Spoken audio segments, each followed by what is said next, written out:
प्रेमानंदे हरि हरि बोल। अज्ञानतिमिरन्धस्य ज्ञानाञ्जनशलाकया चक्षुरुन्मीलितं येन तस्मै श्रीगुरुवे नमः। श्रीचैतन्य मनोभीष्टं स्थापितं येन भूतले स्वयं रूप कदा मह्यं ददाति शपदान्तिकं। वन्देऽहं श्रीगुरु श्रीयुतापदकमलं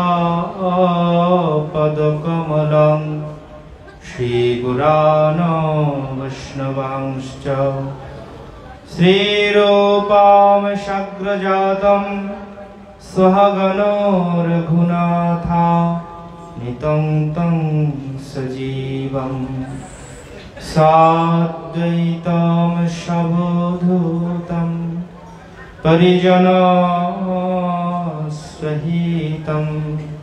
कृष्णो चैतन्यदेवं श्रीराधा कृष्ण पादान् सहगणो ललिता श्रीविशाखान्वितांश्च। नमो विष्णुपादाय कृष्णपृष्ठाय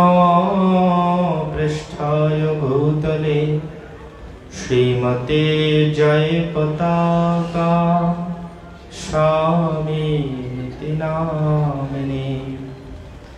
नमो आचार्यपदाय निताय कृपाप्रदायिने गौरकथा धामोदाय नगरग्रामतारिणे। नमो विष्णुपदाय कृष्णपृष्ठाय भूतले श्रीमते भक्तिवेदान्त स्वामिनिति नामिने। नमस्ते सरस्वती देवे गौरवाणी प्रचारिणे निर्विशेष शून्यवादी पाश्चात्यदेशतारिणे। वाञ्छाकल्पतरुभ्यश्च कृपा सिन्धुभ्यैव च पतितानां पावनेभ्यो वैष्णवेभ्यो नमो नमः। नमो महावदन्नाय कृष्णप्रेमप्रदायते कृष्णाय कृष्णचैतन्यनामिने गौरतिशे नमो नमः। नित्यानन्द नमस्तभ्यं प्रेमानन्दप्रदायिने कलुकल्मषनाशाय जन्मवापतये नमः।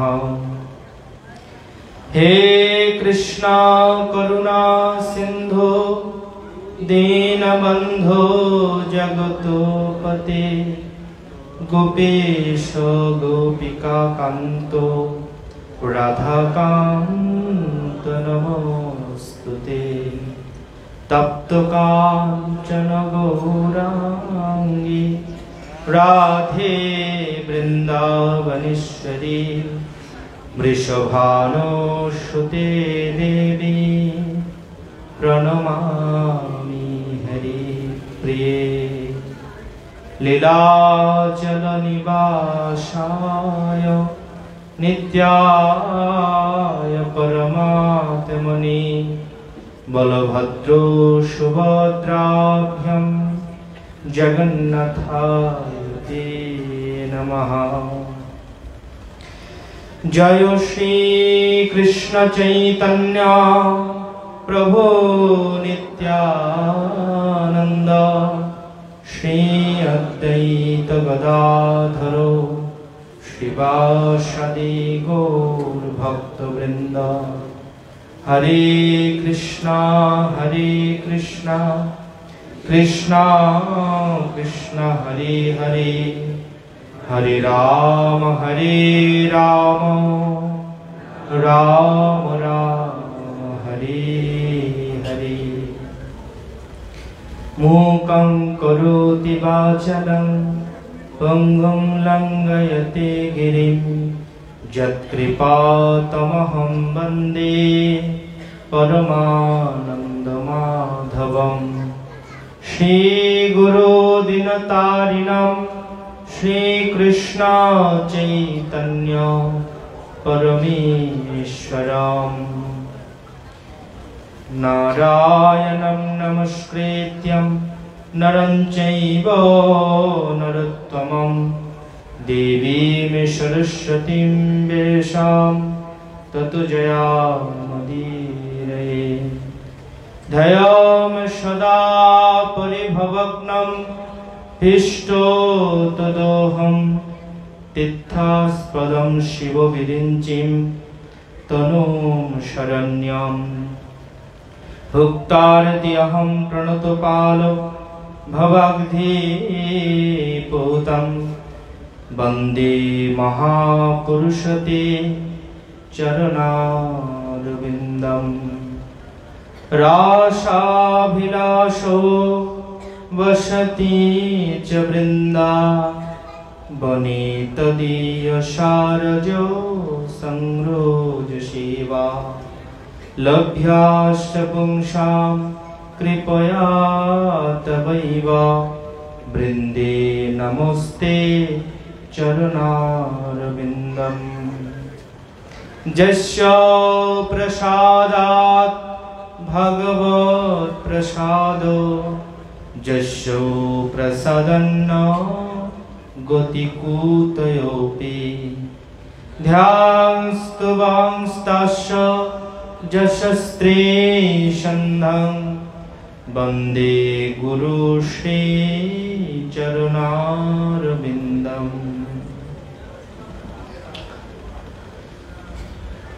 घागोर बाजार श्री श्री राधा गोविंद ओ शारदीय दुर्गोत्सव मंदिर प्रांगणे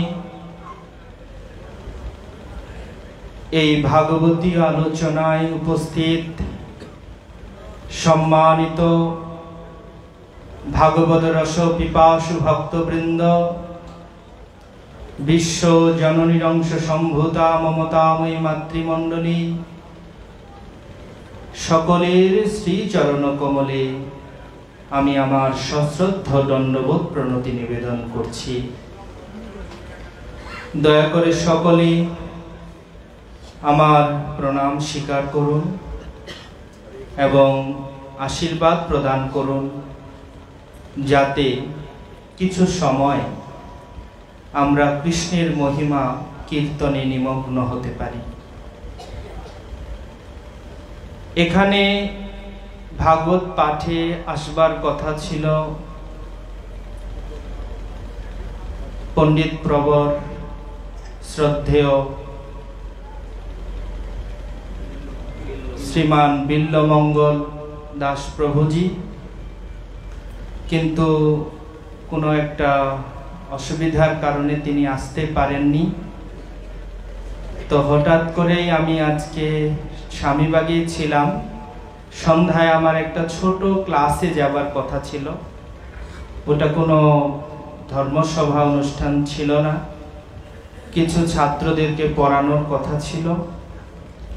যাই হোক, সেটা পরিবর্তন করে আমি আপনাদের সান্নিধ্যে আসতে পেরে নিজেকে ধন্যাতি ধন্য মনে করছি এবং আপনাদের আশীর্বাদে কিছু সময় যে কৃষ্ণ কথা আমি আলোচনা করতে পারবো, তাতে আমি নিজেকে পবিত্র করতে পারবো, এই আশা ব্যক্ত করে আমি আমার আলোচনার সূত্রপাত ঘটাতে চাই। ভাগবত শাস্ত্রে স্পষ্ট রূপে বর্ণনা করা হয়েছে, নযৎ চিত্র পদম হরের যশ জগৎ প্রগীর্ণিত করহি চিত তদ্বায়সং তীর্থম মুষ্যন্তি মনসা নযত্র হংসা নিরমন্তু অশিক্ষয়া। মানে যেই বাণী, যেই বাক শক্তি পরমেশ্বর ভগবানের মহিমা বর্ণনা করে না, ভগবানের কথা আলোচনা করে না, সেই বাণীর কি মূল্য আছে? তদ্বায়সম তীর্থম মুষ্যন্তি মনসা নযত্র হংসা নিরমস্তু অশিক্ষয়া। বায়সম কথাটির মানে হচ্ছে কাক। বায়সম তীর্থম কথাটির মানে হচ্ছে যেখানে কাকেদের তীর্থ। কোনটা কাকেদের তীর্থ হয়? যেখানে সবাই ময়লা ফেলে, যেখানে অনেক আবর্জনা একত্রিত হয়, সেখানে সমস্ত কাকেরা মিলে আনন্দিত হয়, ওইটাই হচ্ছে কাকেদের তীর্থ। অর্থাৎ তদ্বায়সম তীর্থম মুষ্যন্তি মনসা নযত্র হংসা নিরমস্তু অশিক্ষয়া। কথাটার মানে হচ্ছে কাকেরা যেখানে আনন্দ পায়, নির্মল অন্তঃকরণ বিশিষ্ট হংসেরা কিন্তু সেখানে আনন্দ পায় না। কাকেরা যেমন ময়লার স্তূপে আনন্দ পায়, সাদা রাজ হাঁসেরা কিন্তু নির্মল সরোবরে গিয়ে আনন্দ পায়। দুজনের আনন্দের জায়গা দুই রকম। তো এটা স্বয়ং নারদ মুনি তার শিষ্য ব্যাসদেবকে বলছেন যে, হে ব্যাস, যেখানে ভগবানের মহিমা কীর্তিত হয় না, সেই সকল বাণী, সেই সকল কথাবার্তা কেবল মাত্র কাকেদের তীর্থ। নির্মল অন্তঃকর বিশিষ্ট সাধুগণ তাতে কোনো প্রকার আসক্ত হন না। তারা কোথায় আসক্ত হন? যেখানে ভগবানের বীর্যবতী কথা আলোচনা হয়, যেখানে কেবল পরমেশ্বর ভগবানের মহিমা বর্ণনা হয়, যেখানে সকল প্রশংসার একমাত্র দাবিদার হলেন পরমেশ্বর ভগবান, সেই কথায় সাধুগণ, অমলাত্মা মুনিগণ আনন্দিত হন। তো জড় জগতে কত ধরনের কথা হচ্ছে পৃথিবীতে। বৈষ্ণব আচার্য বললেন, দিবস যামিনী আবল তাবল পাঁচাল পারিতে পারো, তাহার ভিতরে কখনো কেন কি গোবিন্দ বলিতে নারো। দিন রাত কত কথা হচ্ছে আমাদের সমাজে, কিন্তু আপনারা যারা এইখানে সমাবেত হয়েছেন, আমি এটা বিশ্বাস করি যে যত প্রকার এই গ্রাম্য কথা প্রলাপ, পরনিন্দা, পরচর্চা পরিত্যাগ করে আপনারা এখানে সমাগত হয়েছেন ভগবানের কথা শুনবার জন্য, ভগবানের মহিমা শুনবার জন্য। এখানে কিন্তু সবাই আসক্ত হয় না। এই কৃষ্ণ কথায় আসক্ত হবার জন্য পূর্ব জীবনের সুকৃতির প্রয়োজন, অথবা তার লোভ প্রয়োজন। শ্রীল রূপ গোস্বামী বললেন, কৃষ্ণ ভক্তি রসভাবিতা মতি ক্রিয়তাং যদি কুত্রপি লভ্যতে, অত্র লৌলম মূল্যমেকলম জন্ম কোটি সুকৃতই ন লভ্যতে। যদি কোথাও কৃষ্ণ ভাবনামৃত অর্থাৎ কৃষ্ণ কথামৃত যদি কোথাও পাওয়া যায়, কৃষ্ণ ভক্তি যদি কোথাও পাওয়া যায়, অবশ্যই সেটি গ্রহণ করা উচিত।